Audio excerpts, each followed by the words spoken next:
Have you ever wondered what games you should keep or you should lose? Find out here at Purge Reviews. This video is going to be just a first impressions of Tenors Trail. Played the game twice. I don't think I'm going to play it again, and I just wanted to kind of get my thoughts down on video and share them with you, because there hasn't been a video review for this in English in probably around a decade.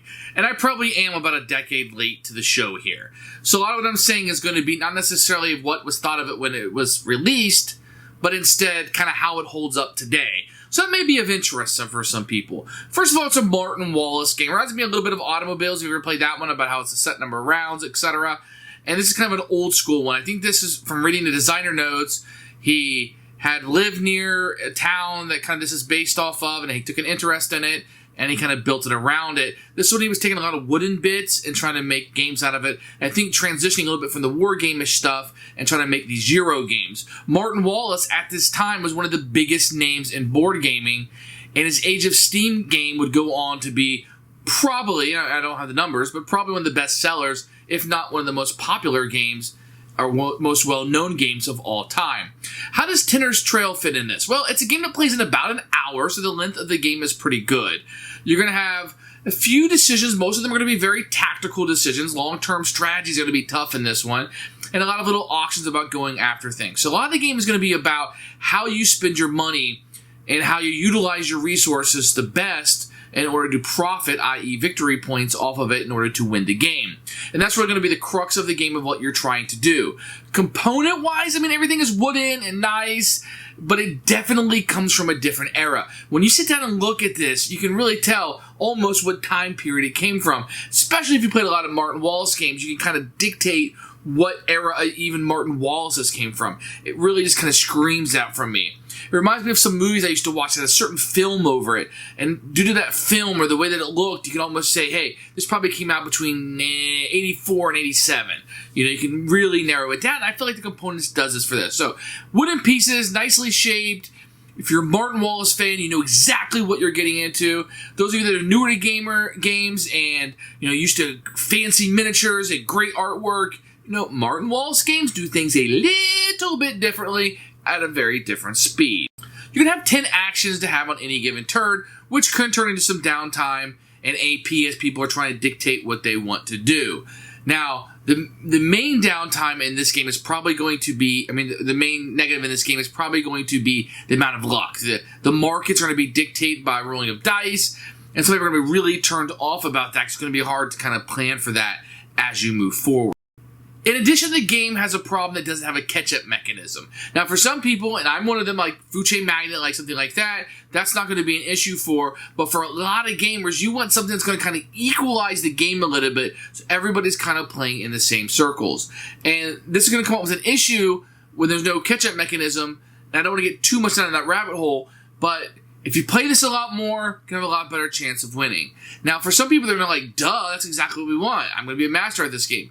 Kind of. But you don't want to frustrate new people. So if you played this 10 times and you're bringing a newbie in, you either need to hold back a little bit or you're just going to trounce them and they're not going to like the game. The problem with that is if you want to play this with them again, when you try to pull this off the shelf, they're going to be like, eh. So you want a little bit of a catch-up mechanism. You want the feeling that you're going to get behind. Now, there are a lot of different strategies that can be utilized in this game. It's a very well-designed game, but I think it's for a certain niche of gamers. Now, I ended up buying a lot of Martin Wallace games because he's one of the big designers, and I wanted to kind of whet my appetite with quite a few of his games to figure out what I liked and what I didn't like, you know. And I liked Few Acres of Snow, and I liked Age of Steam, and I liked the Ankh-Morpork game that he made, or Discworld game that he made. And there's certain Martin Wallace games that I like, and there's some that I love. Those I named, I love.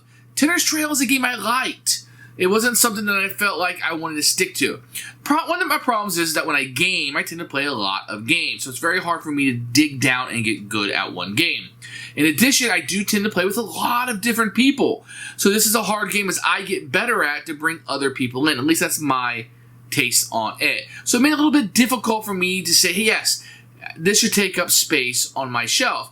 I also feel like I have other Martin Wallace games that kind of do the same thing that I enjoy. Steel Driver, Automobile, even Age of Steam. And some of these games that kind of bring in what I'm looking for a little bit better. And I found this one is getting pushed back and not played as much. And that tells me something about what I should be keeping and what I should be getting rid of. Now, the game does have a very interesting economic situations going on here, but you've seen that in a lot of games. I have a lot of economic games to choose from, and this one kind of just didn't cut it for me. The playtime is good. I feel like the downtime was all right, although some people may have some AP with it. And I kind of liked overall what was going on. It just did not blow me away. And for that reason, I'm going to purge it. And I hesitate here to say, sometimes I get rid of a game that just doesn't click with me, or maybe I have another game that does it, scratches that itch for me a little bit better, and it doesn't necessarily comment on the game itself. So when I set up this channel, my written reviews, it was like purge or keep. Very clear, thumbs up, thumbs down. But sometimes a little bit of a gray area, and I like to comment on that. In this regard, it would be the fact that this is a good game. It's going to be a niche game. I think people are going to like this game. Some people are going to really like this game. I'm just kind of in the middle. If I'm at a con and someone says, hey, you want to play Tenors Trail? You want to jump in? Sure, I'll jump in and play. And that's something that I would do, but not necessarily I need to keep it on the shelf. The fact that it's also 3 to 4 players only and doesn't play 2 players really limits its scope for me. I don't necessarily need a solo variant, although I do solo game, but I do kind of need something to play with 2 players. Majority of my gaming is going to be 2 or 4, not necessarily 3, although that happens occasionally. But that 2 is really, really important to me. Now, I won't purge a game just for that reason, but it is something that might push something up or push it down a little bit. In this case, my final say will be, this is a good game, a game that some people will really love. Most people will probably find it forgettable, but I am going to purge it at the end of the day. Thanks for watching the video. I really appreciate you tuning in. If you liked it, please like it and hit that little subscribe button. That really helps out the channel, lets us know that you're getting the videos that you want. If you agreed or disagree with what I said, feel free to comment below. I'd love to hear what you have to say, and I promise that I will comment back. Thanks for watching, and everybody else, keep playing.